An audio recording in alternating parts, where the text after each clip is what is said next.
time now for the weekly matchup show. It's for the first time in 3 weeks. The Oklahoma Sooners will be playing in the friendly confines of Gaylord Memorial Stadium.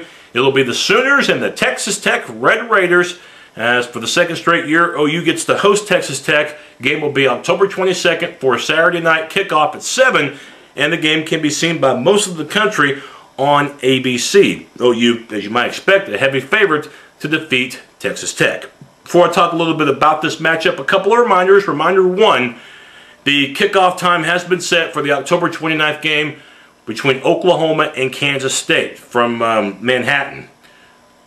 Both teams should be undefeated entering that matchup, and the game will be kicked off at 2:30 October 29th on ABC. Now, my other thought before we talk about the matchup, I want to talk about something that very few people have really talked about, and that is Oklahoma in the first quarter. The last 4 weeks, as you might have noticed, the first quarter hasn't been Oklahoma's forte as far as scoring. It's not something that you should just absolutely worry about for right now, but it is something that you need to keep somewhere in your memory bank. Last week against Kansas, a bad first quarter. 2 weeks ago against Texas, they only led 6-3 against the Longhorns. In that game, just like in the Kansas game, OU had some red zone issues in that first quarter against the Longhorns. The week before that, even though the game turned out to be a blowout, the first quarter was very sluggish for Oklahoma against Ball State. And the week before in the first quarter was bad. Missouri at one point in that game led 14-3. The second half of OU's schedule is going to feature some challenges. Of course, this week against Texas Tech with that high-scoring offense. And then Kansas State the following week on the road in Manhattan in a rocking environment. Still have A&M, Baylor left, as well as the big one in Stillwater on December 3rd against Oklahoma State. Shaky first quarters can be very detrimental toward Oklahoma's chances of remaining undefeated as we get ready for the second half of this particular season. Last year against Oklahoma State, the Sooners got off to a good start, had a strong first quarter, and the Sooners ended up winning that game by a close margin, 47-41. Without a strong first quarter, I don't think Oklahoma could have won in Stillwater. So you're playing maybe against LSU for the national championship or Alabama on January the 9th. You get off to a so-so start, you have a so-so first quarter, then it's going to make it very, very hard for the Sooner team to win. So the first quarter, again, is something to bear in mind, and it could start this Saturday with a strong first quarter against Texas Tech. You have a chance to make an immediate impact, a chance to get early momentum, which can carry you throughout the entire game. Now, talking about Texas Tech, and despite outgaining Kansas State by about 240 yards last week, Tech's rush defense, one of the worst in the country, got exposed big time, and Tech, as far as special teams, which will really go in deep later in the show, really let them down as Kansas State on the road went into Lubbock and won by 7 points. Tech's offense, it's nothing new. Doesn't matter who the coach is, doesn't matter who the quarterback is, which in this case this year is Seth Doege. Texas Tech still rolls when it comes to passing. The running game naturally gives you a little bit, but Texas Tech's not known for the run. What really hurts Texas Tech as far as the offense goes is not having Eric Stevens. The returning running back who showed a lot of promise last year with that strong bowl game against Northwestern, but suffered an injury against A&M not too long ago, and Aaron Crawford has had to step in for the Red Raiders, who hasn't done too bad of a job, but you could tell it's a bit of a downgrade between him and Eric Stevens.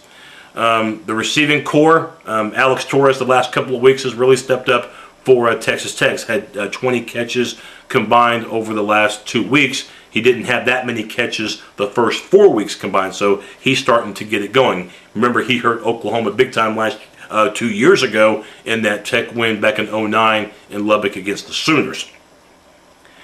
Now, one player that Tech hopes to get back this week, but he's still on the questionable list, and that is their wide receiver, Darren Moore. Moore got off to a good start this season, but has been having some ankle and knee problems. So he's still not 100%. Tuberville has already said that, we don't play players unless we know they're fully ready to go. So that could be a game time decision right there. So Tech's offense, if you compare them to Oklahoma's offense, statistically both are about the same. As far as passing, as far as where they're ranked passing, both are in the top 10.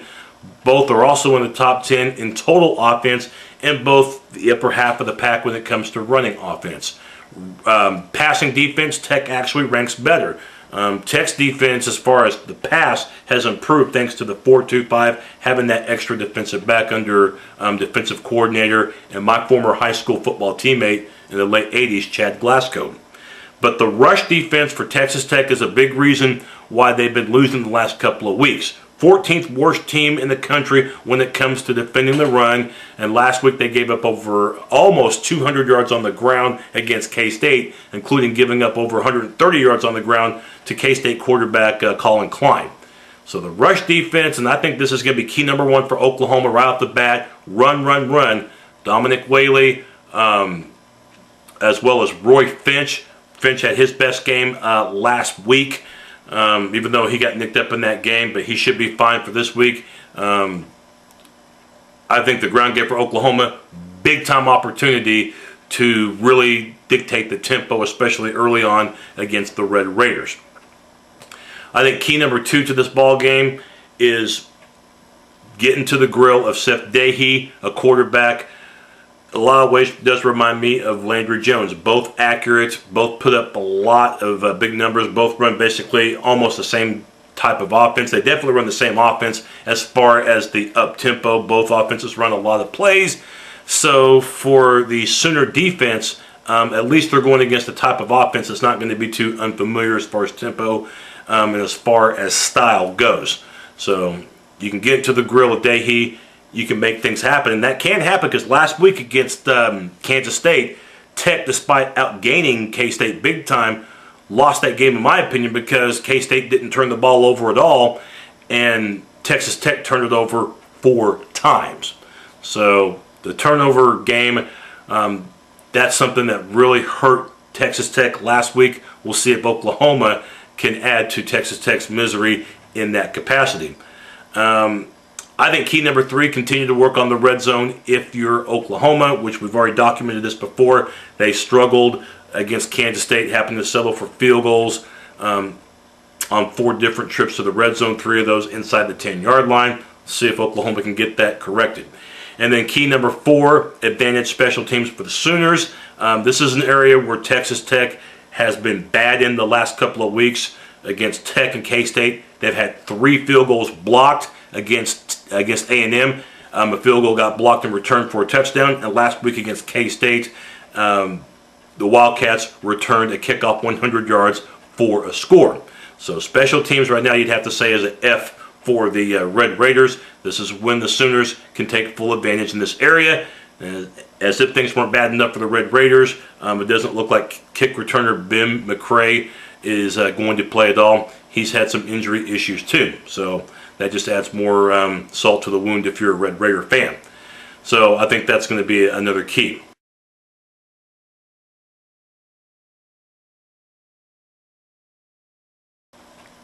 My final thoughts on this game, I do think Texas Tech will score more than 7 points, which is what they scored last year in the game in Norman. Last year I gave them too much credit, but this time, because of the experience of the offensive line up front, I do think Doege's going to have some success against Oklahoma. But Texas Tech's defense, the 4-2-5, I don't think their defense is fully accustomed to this D yet, which is the 3rd different defense that Tech's played in this many seasons. I'll look for OU to run and pass efficiently, and I look for the Sooners to win this game 45-20. That's going to be my final score prediction from Norman. My post game should be sometime on Sunday morning. I look for the Sooners to extend the nation's longest home winning streak to 40 games. Boomer Sooner.